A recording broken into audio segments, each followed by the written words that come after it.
right, this is cool because Wolf and I have had to talk to each other for 2.5 hours. So now we tried. We brought in Steve Gilbert for like 15 minutes, but that only delayed the inevitable. Right, yeah, exactly. Steve, how you doing, bruh? So we made. Well, he's in Philadelphia and he's cold. He told us how he's doing. He's still listening. So yeah, I'm sure he is the app. in Philadelphia. I'm sure he's listening right now in the press Eating a box. cheese steak? Probably. You Jody don't have Jackson. one, do you? Jody Jackson is here. Josh Colementor is here. What's going on, guys?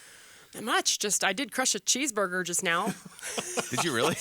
Yeah, I have a fast food problem. Josh may know that. He and I have worked together a while. You did say that when you were in here last week. When you hear Wolf and Down Your Lunch Open, you're like, yeah, fast food sounds good. If I'm hungry, I don't perform well. So it's like a Snickers I'm ready now. commercial. like a Snickers show. I was thinking the same So, thing. you know what, quickly, Josh, if you're going to eat something fast food, what are you going to eat? What are you going to down? What are you going to chow?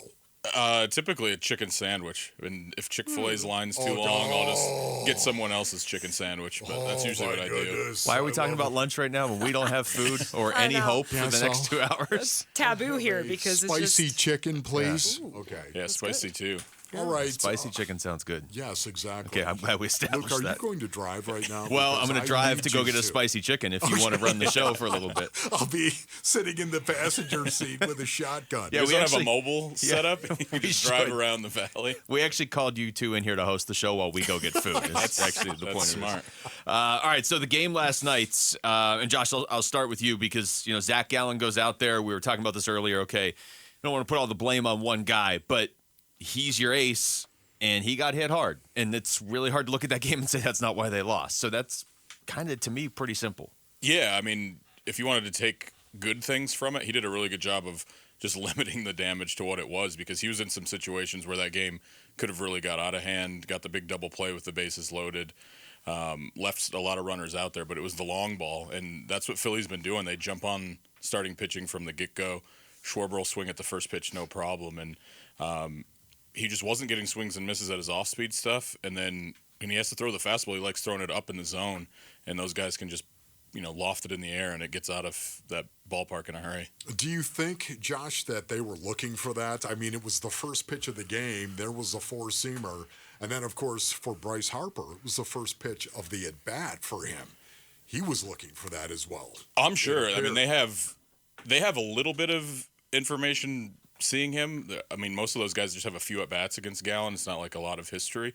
But, I mean, now you can have numbers on everything. So if you're up there and Schwarber likes swinging at the first pitch because most of the time, first pitch of the game, you're going to get a fastball. Very rarely does anyone, buck the trend and actually throw you a breaking ball or an off speed. But I thought their discipline not swinging at his swing and miss stuff, the changeups in the dirt, the curveballs in the dirt, kind of forcing him to put the ball in the zone was probably the difference for him. Jody, we haven't – it's funny. Everybody's like, well, the Diamondbacks lost. They're in a lot of trouble now. And I get it. We were talking earlier, they haven't lost a game yet until last night. So is this just how we're reacting because they finally lost a game in the playoffs? I mean, it's certainly a question. I mean, you look at the Rangers are 7-0 this postseason. That's pretty unbelievable. The D-backs came into last night 5-0, and so I saw a couple of the reports from last night and said it was a weird feeling. It was weird to go into the clubhouse and not have music and not have, and have guys kind of regrouping. They weren't deflated, but just it's a new feeling. And so how are they going to come back from that? This is a team that already has heard everything. 84 wins, it's not enough. You shouldn't be here. You don't have enough pitching depth. Probably the only thing they've heard lately is just how good the bullpen is. But, is the lineup really worthy of facing these teams? They've heard all of that. And, Josh and I doing the pre and post game all year is like, they don't seem to care. Now, they have to continue that now after losing in the postseason against a team. Look, against the Brewers, I was at those games. They came back in those games, and then once they got the lead, the Brewers lineup really wasn't equipped to come back, and the bullpen did a good job. Dodgers, they had the lead the whole way. Philly's a different beast. They have the front-end pitching, they have the lineup, they have the power, and teams that out-homer their opponents in this playoffs are 16-2. Man, that's Jody. And when you score first, and that's a lot of what the D-backs have been doing, 18-7. But people they did get here with chaos, but they're surviving with homer. The D-backs, let's make no mistake, they're surviving with homers. Yes. Because in the playoffs, there aren't a lot of base runners. Yes. And when you get a base runner, and I disagree with everyone saying, and Wolf, I heard you a little bit earlier about Carroll, you don't have to run. I mean, the running, you don't want to give away outs. There aren't many base runners in the postseason. That's how I feel. And I get it. You want to spark. Did he steal the base? Maybe it is a different game. Maybe something happens there. Sure. But I know there's a lot of calculation there with Dave McKay, and then it's Wheeler, it's Real Muto, it's everything. There's a lot of that goes into whether they go or not. But they're not going to, to me, they're not going to win this series necessarily stealing bases and things like that, laying down bunts. They're going to have to swing the bat. They're going to have to get extra base hits.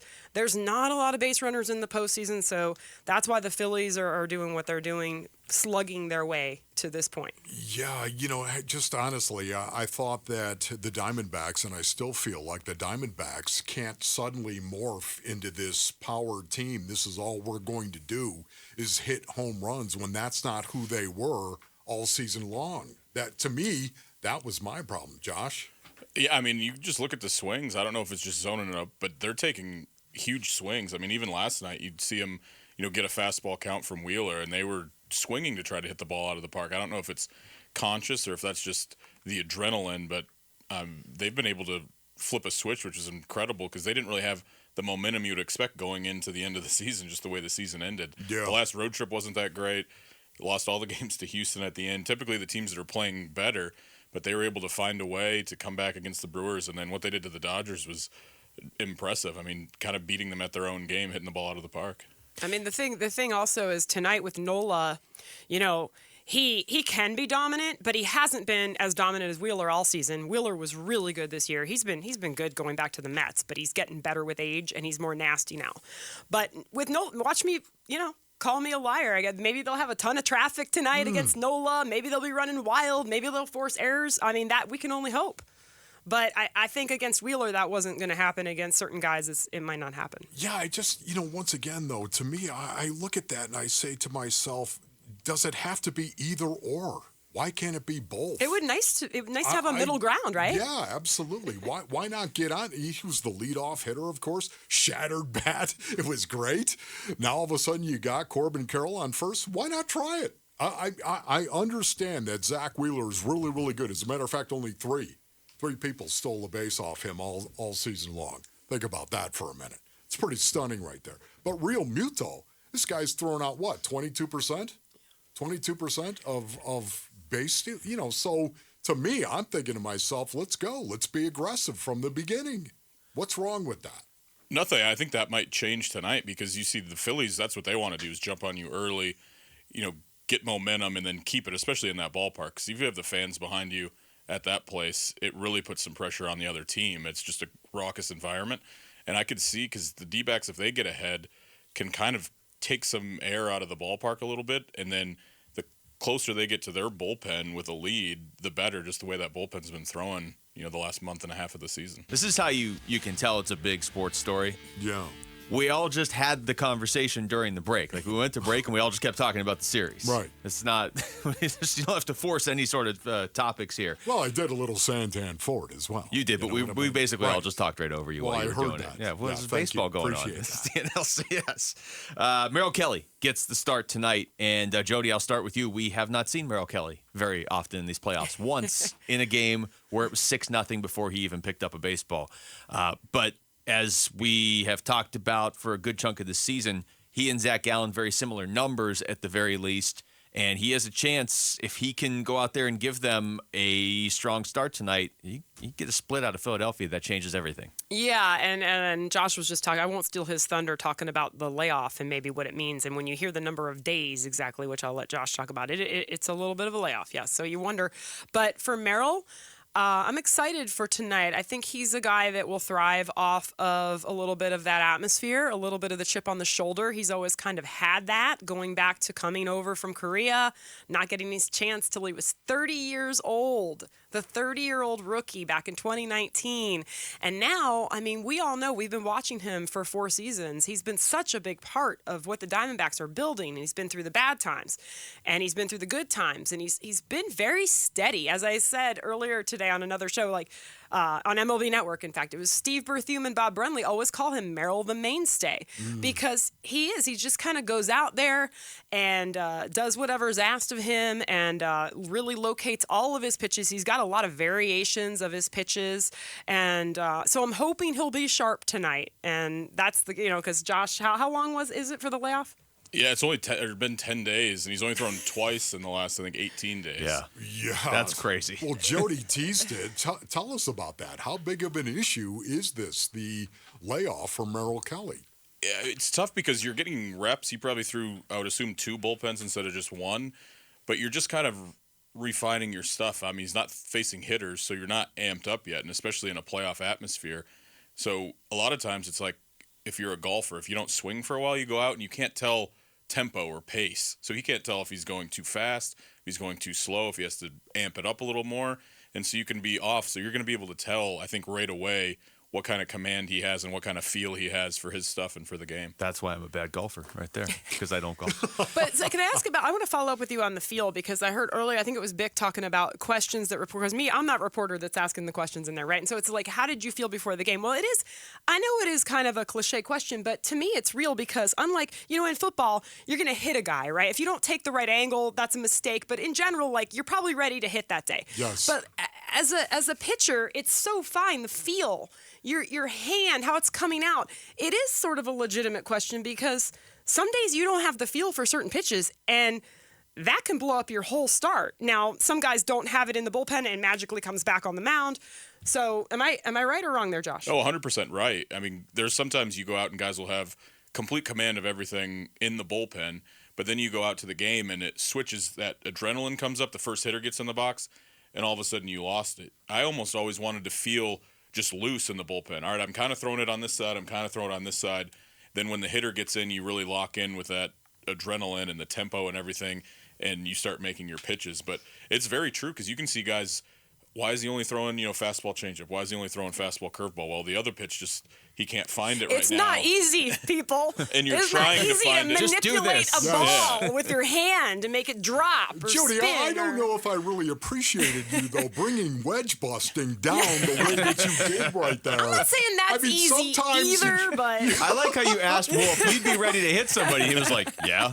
When? Thank you to all wedge busters out there. Thank you, Wedge Busters. Sometimes, this stuff flies out your left nostril, and other times it's your right. And then there's a time, both of it. See? I so nuanced. still would argue it's a little less technical, but, They're trying to get Bryce Harper out in the NLCS. If one finger doesn't work, you use another one. In pitching, you need all the fingers to work. Let me ask you guys this right now. I think our expectation is Merrill Kelly's going to take the ball and go out there and give his team an opportunity to win this game. I think, are we all in agreement on that? He's going to do Yes. that. That is our expectation. How do you think it's going to go? How do you think it is going to go tonight for this team, and how important is it they win this game? That's a good question. I mean, in my mind, and look, I do have the rose-colored glasses on a little bit, right? I'm kind of buying into what they've been doing. But yeah, I mean, he's got to hold down that offense a little bit better. The weird thing, like you alluded to, Josh, like Zach gave up solo homers, which usually don't kill you, but you give up 3 of them, and then, you get hit around a little bit. So he did limit some damage, but, Merrill has to limit all of it, whether it's solo homers or damage, traffic, the whole thing. And, the offense has to respond. And I feel like they will. There is a little bit of a worry, though. I like that they got the 2-run shot. I like that Perdomo got that off of Wheeler. It mattered to me that it came off the starter. Because if you get blanked by their starter, and even if you score 1 or 2 against their pen, to me that means something. So I like that they showed up against Wheeler late, even though it was 6th inning, added another one. I thought when it got messy against Sir Anthony Dominguez, I thought that was an opportunity. We all know that it was, but they didn't get enough out of that. They didn't get enough out of that inning, and they didn't get enough against their bullpen, but they had some chances. And even Kimbrel wasn't all that sharp. I mean, Josh is nodding his head. So they have to take advantage of those opportunities tonight. Yeah, if they can just keep it close, I like their matchups against their bullpen way better than their hitters against our bullpen, because you saw Dominguez threw that ball, and I think everyone watching that game thought, oh, here's where they come back. Yeah. Because they've just been a way that they can come back every year. And if they had come back and won that game last night, can you imagine what that would have done for just the feeling around this series? Yeah, for the team here, but then also, Phillies fans were just, you could see after that, you're like, oh no, what happens now? But they kind of clawed back, but I saw that happening, and Kimbrel hasn't been that sharp. He still has swing and miss, strikeout stuff, but he can walk a couple guys. If they bring in Soto, he could walk the bases loaded. So they have power arms down there, but I don't really trust them in this series if the D-backs can keep it close or even, be in a tie game going down the stretch. Josh, if you face this Phillies lineup, and it's obviously Bryce Harper's the center of it, but Alec Boehm's hitting 167 in the playoffs. Bryson Stott's hitting fifth. He's hitting 208. And those guys, Stott was, I think, technically still a rookie this year, or very close to a rookie. He struggled a lot this year. They've got Trey Turner, Bryce Harper. They've got great hitters in there, but how would you attack a lineup like this? Because it's not that it's top heavy. It's just kind of like your 2-3 hitters are great, and then your 6-7 hitters are really good. It's kind of a strange lineup. It is. It's just the way they piece it together, too. I think mainly because they don't want to have, righties all bunched up or lefties bunched up. So even if the better hitters are towards the bottom, like Castellanos hitting down in the 6th spot, you figure he'd be up. But I think they just like stretching that lineup out and not giving Torrey a chance to, all right, I'm going to come in and bring in these lefties because I got 2 in a row, or these righties because I have 3 in a row. I think that's kind of why they're doing that. And that's why the Phillies have some length, because they can get power kind of all through that lineup. Even Rojas, the young kid coming up, has been incredible hitting out of the 9 spot. So I think he's just trying to lengthen his lineup out so that there's no real weak spots in it. I disagree on Stott, by the way. I think he's a star. I think he had a great year. He was unheralded because of all the other people on that team. But he could do damn. You're right. As if it's 208 in the postseason, so hasn't really made that big of an impact. And that can be if you fade off and maybe you don't have time to get hot again. But he's a really good player. Yeah, no, I don't disagree with that. But it's just like when you compare him to Trey Turner and Bryce Harper and JT Realmuto and Nick Castellanos. But yeah, no, look, Philadelphia is loaded because they've spent a lot of money and because they've also developed players pretty well too. Yeah.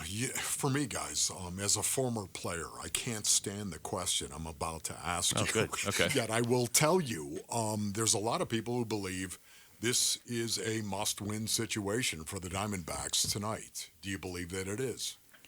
I think so, just because you're coming back home and just the pitching depth disparity. That's the issue. You're coming back with, you're going to have rookies or you're going to have bullpen days. And I know they're kind of well rested just because the way they swept and got all the off days. I think that's why we're seeing Merrill throw 10 days in between, which you don't ever really see in the postseason.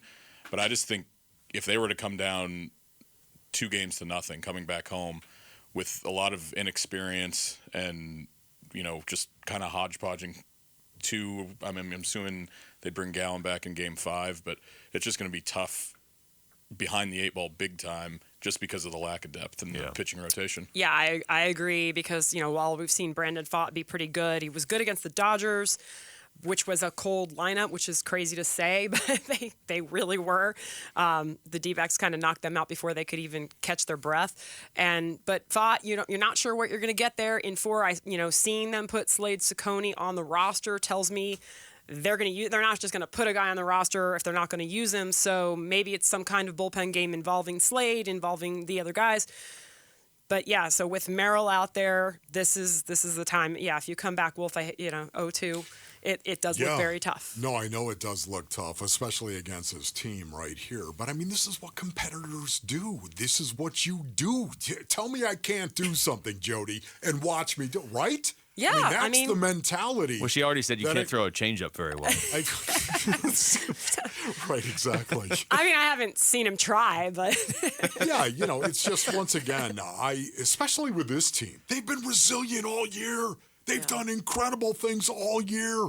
Brandon Pfaadt has been up and down, but man, when he's on, he's been really, really good. And you just never know. If ever there was a team that Cinderella might strike, boy, it's this team, I think, so far. Because they've already exceeded every expectation you could possibly have to get here. Could something crazy happen, even if they get down 2-0? Yeah, I believe it could. It's perfect tease for when we come back. Looking back at the game last night, and as far as we kind of got into what went wrong, but what maybe potentially went right, before we even dive into that, I want to ask both of you, because you've both been there in different capacities, obviously, but That home field advantage for Philadelphia, Jody. I mean, you've been there.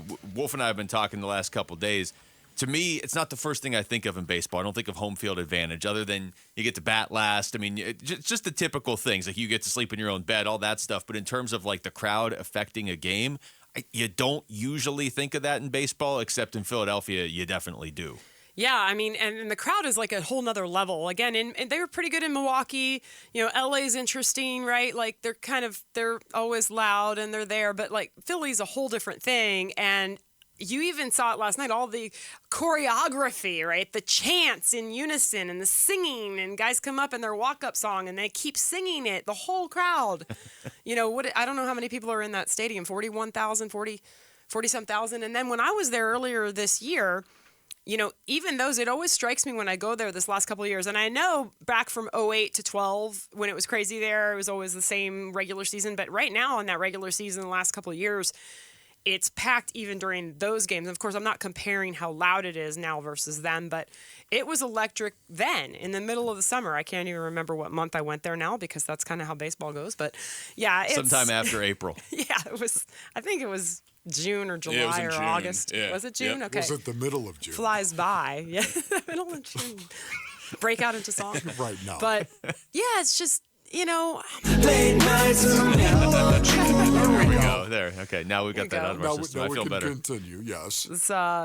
It's incredible what they do there, and the fans with the edge. And now, like Merrill, I saw today where they took what he said about the Venezuela crowd in Miami and how, that's been posted all over the internet today about. He was asked about the crowd noise and all that, and I don't know, Josh, you're nodding your head. I mean, he wasn't dissing Philadelphia. He was just giving reporters a sense of like where he's been part of a large crowd and a loud crowd. And now, as if they need a target, now Merrill's on the you-know-what list for the Philly hold on. fans. Are you trying to use logic to explain the behavior of Philadelphia fans? Because I know. That's an empty path. Here's the clip that Jody's talking about. And then going into the WBC game, I think that I haven't obviously heard this place on the field. But I'd be very surprised if it trumped that Venezuela game down in Miami. It's probably not the best thing to say. I mean, it wasn't a shot, but don't challenge them. Yeah. They're crazy. What do you think, Josh? I mean, he's probably, in terms of just pure noise, because I'm sure the roof was closed in Miami and it just echoes. It's loud in there. But they were making noise for the sake of baseball noise, cheering and chanting, and that's just, the Latin American way. If you watch any of the Caribbean games, it's a party. Yeah.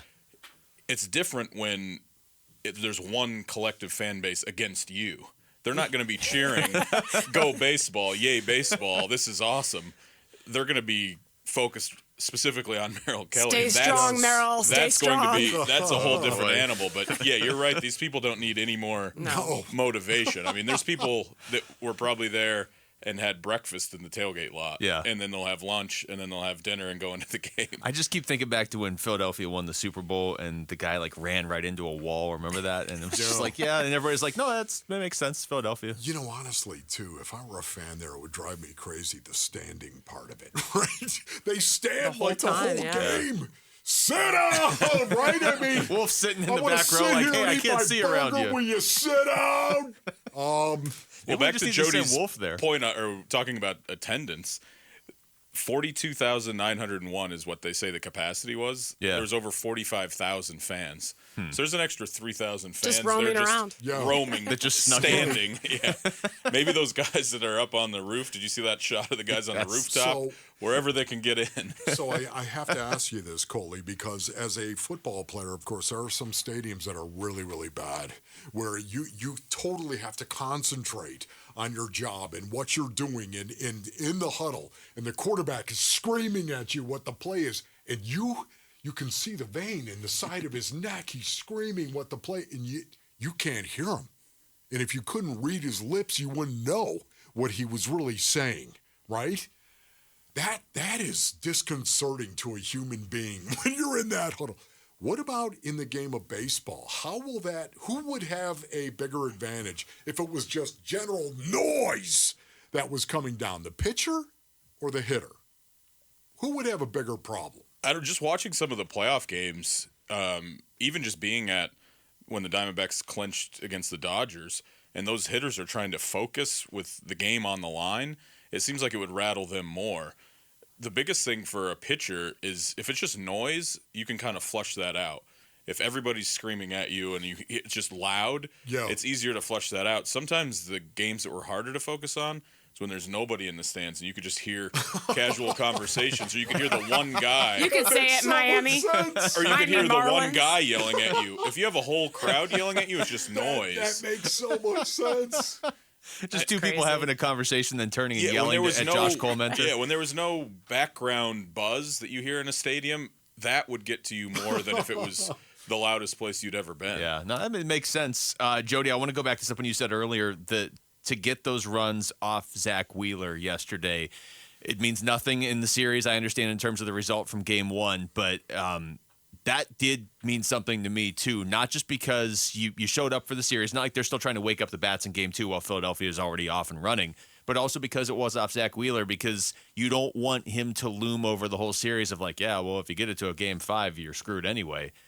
I did think that was kind of big. Maybe we'll be proven wrong, but it kind of felt like it. Maybe we're the only two that cared. Maybe. But well, Perdomo probably cared too. No, I know. Yeah, happy for Jerry. Wow, postseason performer here with the long ball, which we only saw, 6 in the regular season. So it's kind of cool for him. But yeah, I just think to not have that feeling that you were shut out, that you were blanked by that particular guy. I mean, there's a lot of sort of ebb and flow to these series, and hopefully if it's a long series like the Diamondbacks hope that it will based on losing Game 1. I don't know. I mean, I can ask Josh, too, being a pitcher, like, it means something, too, as a pitcher if you gave up a homer to a guy and you had a couple of base runners. I mean, he was pretty dominant, but, again, everybody could have – I don't expect him to necessarily have a bad day in this series because he's had a really solid year. But I think it did mean something for the feel, and then to even tack on that extra run, the Alec Thomas sac fly in that game. And I agree, if they have to face Wheeler again, it's at least it feels like, okay, well, we did do something against him. It wasn't a lot, but it was something. Well, I mean, he was dominant as we all watched it, but his ERA for the game was 3. It's not like he went 8 shutout innings or something when all is said and done. Looking ahead now to tonight's game against the Phillies, Game 2, and then just the way the rest of this series breaks out. And Josh, you mentioned this earlier, and Wolf, I'm with you that it's not a must-win tonight because it's only Game 2 of a best-of-7 series. But what you said, Josh, is why there's a lot hanging on this. You go to Game 3, it's probably Brandon Pfaadt and a bunch of bullpen help against Ranger Suarez. And then you go to Game 4, and it's probably just more bullpen help against whoever Philly wants to throw out there. That's a really tough spot even if you win tonight, for the next 2 games. So if you lose, that makes it really difficult. The pitching matchups that are coming up at Chase Field, how would you handle that if you were Torey Lovello? I mean, almost like he did with Pfaadt against the Dodgers. I mean, I was surprised he didn't let him go more, but I think he knew they had that lead. This is the time we lock them down. We go to our bullpen. Don't let them get any momentum. Don't let them see a Game 4. It's gonna be hard to do because if you come down 2-0, he's going to have to win you a game. And the only thing that stands out to me is Pfaadt's troubles all year was with the home run. Like 96 innings, I think, 22 home runs against that lineup. Could be a problem. Yeah. And so, but I mean, I think just for him, the confidence boost from that game in L.A. could go a long way with him. Yeah, and Torey handled that knowing that you had the 2 aces on the back end of that series if you needed it. So I wonder if it'll be different knowing though that you have to go to your pen the very next day or whatever combination. So I'm quite sure they have it all mapped out. And I mean, I am excited to see what Brandon Pfaadt can do though, because when for him being young, the location is harder to do just because as you log innings in this league, you get better at that. So when he's gotten hurt by the long ball, and it was right out of the gate, his first start in Texas, I saw him cruising in Cincinnati, but then he got to the 5th and then gave up 3 in a row. So it's been kind of spotty, but he's got to be good with that location, and that's hard for a young pitcher. But if he can do that, if he can locate his pitches, he can be pretty good. But yeah, again, the X factor here is how good the Phillies are at hitting fastballs and not missing, and then they have the power. So it's not ideal as a pitcher to face these guys, but I mean, the Braves won, one game? They didn't really score a lot of runs. I mean, no one's really been able to outslug them. But, the Diamondbacks are going to have to find a way. But I like what you said, Wolf. This team scraps. They just scrap. They try to do it unconventionally. How many times have we heard Torrey talking about we have to be uncommon?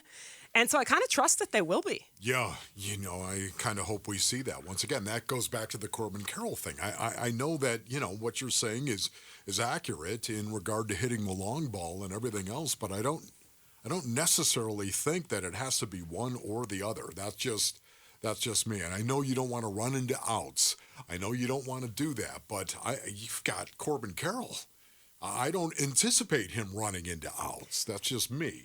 Aaron Nola, I don't know if you guys have already used this stat, but his ERA against the D-backs in, I think, 5 starts, 7.67. Yeah. So, I mean, again, does it mean he's going to give up runs tonight? Right. No, but I like it better than Zach Wheeler's numbers. And here's another thing that, again, I think is so different about this team. This team, it's just crazy. It's just weird. It's got a weird vibe all the way around. It's weird that they're here in the NLCS. There were a lot of people didn't think they'd make it into the postseason. Most analysts are saying they weren't going to make it into the postseason, let alone the NLCS. And yet this bullpen is just another. You think of what has transpired with the bullpen for the Diamondbacks. They did it again in Game 1 even. Last night, 3 innings of scoreless baseball in relief of your best pitcher, at least according to the Wu Fang clan, on your team. So to me, this bullpen, are you shocked by it? A little bit, because it was such a rotating cast of characters. And even some guys aren't even here that were there. Chafin was a big part of that back end early on. He's gone. I mean, some rookies that came up that you wouldn't expect. And, I mean, even for Ginkel at one point got sent down somehow and came back and was a man possessed. And I think that trade, all the pieces they got, but particularly getting Sewald there, really shored up. And now you have a legit closer, legit eighth-inning guy. And then you can do your combination of 6th and 7th. Jody, you've been around these guys a lot. Kevin Ginkel, what Cole just said there about Ginkel. This guy, he's got this intensity level that I Big just ticket. don't. You didn't call him by his nickname, Big Ticket. Big Ticket. Big That's ticket. right. That's right. Big Ticket. I just haven't seen a lot of guys, a lot of pitchers with that kind of intensity level. You've been around these guys, have you? Yeah, Kevin, I love that fire that he brings. It's kind of cool, especially the images. You see these videos and the photos that the D-backs are putting out, and it's awesome. Sewald's kind of like that too, but for Kevin, it's just we've seen him struggle and come through the system and go up and down, back and forth, and I think he's just figured it out this year. It's been fun to see. And I remember in Atlanta, a game he closed out, and I can't remember the circuit. Remember that? You guys? He walked off the hill. It felt like he was the closer at that point, which Torrey, I think I even asked him at the game, after the game, is Kevin your closer? And he said, well, I'm not going to say that, because all year long he didn't say it. Right. And back to Coley's point, they began the year with Castro and Chafin and kind of like, let's just match up. And it's never a good situation. It's really not. You want to have a closer. And Mike Hazen wanted to have a closer. He just didn't have a closer. And they want, they're still grooming Justin Martinez, and we'll see where that lands. But it's you need experience. I think we've all learned that it's never easy. And even guys like Paul Sewald struggle at times, and you look at the other teams. This team had Fernando Rodney in a successful season, and it's just my point is that good or bad, you need a guy with experience in these situations. Sewald's been great; he's been amazing. It's been as much as they wanted a starting pitcher at the trade deadline. The fact that they did get the closer was just huge, and it's been so nice. Saul Frank, Ryan Thompson, Saul Frank. and last night, Frias, and he was pretty good. I mean, these are guys that are learning to be more consistent, more reliable. One thing on Saul Frank, I actually talked to him after his outing in L.A. He wasn't too happy with it, but he got out of the jam. I think he struck out James Outman, but he was telling me about the pitch comm. So when you kind of said the hitters get rattled, I mean, in this era of pitch comm, he was having trouble, and he said this biggest problem was after he could hear, but then it was like he'd turn around and that clock was at 7, 6, 5, and it was a little bit rattling to him. And we see Sewald with the glove up by his ear, and so the veterans do a little better with that. But now Andrew Saalfrank has seen that as well. So these are the little things that you think about, and none of it's easy. You have to be able to combat that pressure. I'm not going to ask you guys to make predictions. That's Wolf's thing, and I'm sure he wants to make predictions. But Stop it. my thought going into the series was your best path is probably to split in Philly if you can. Take 2 of 3 at home because it's hard to win 3 in a row at home, and then hope you get one of the last 2. So, Josh, I'll start with you. They've already lost the first one. What's, in your mind, the best path for them to still be able to win this series? Most realistic, I would say. Yeah, you have to get a split tonight. Wolf didn't want to ask it, but had to ask it. I think it is a must-win because you're so far behind the 8 ball with the lack of pitching depth that you have coming back home. You're going with bullpen guys and rookies, and against this, super dangerous lineup, they have to get tonight in order to set themselves up for a series win. Jody? Yeah, I mean, I agree on tonight. I think we all agree on what tonight means. And I'll even throw out a score. Earlier today, I said 4-3 D-backs. Now I might go 6-4. All right, well, I said 5-4, and they yelled at me because it was a 1-run game, and they didn't want to deal with the 1-run game in the ninth. It's going to be tight, I think, either way. But it could be a little more high scoring than I think. And I don't necessarily think the starters, but just as the game goes on and maybe late in the game, we could see some things happen. Do you guys get nervous from time to time when Paul Sewald comes on? Because at the end of the season, in the postseason, he's been lights out. Postseason, he gets better with each round of the playoffs. But man, at the end boy, he was closing out games in August and September. I got a little dicey. He would walk out and be like, put a guy in first and third so I don't have to pitch to him, and then it does get nerve-wracking when we're getting ready to go do the post-game. We're kind of like perched, ready to pounce out onto and then we're like, ooh, okay, wait a minute, we're not going yet. But he does it. We're not going yet. He does it. But he gets it most of the time. Done. Yeah. And even if it's a fly ball to center, as long as Alec Thomas catches it. Deep fly ball and caught by Alec Thomas. Thank you, Alec. Jody, Josh, this was great. Thank you so much. Guys. Glad to be here. Yeah, our pleasure. All right, that was Jody Jackson and Josh Colementor joining us right there for our NLCS Roundtable.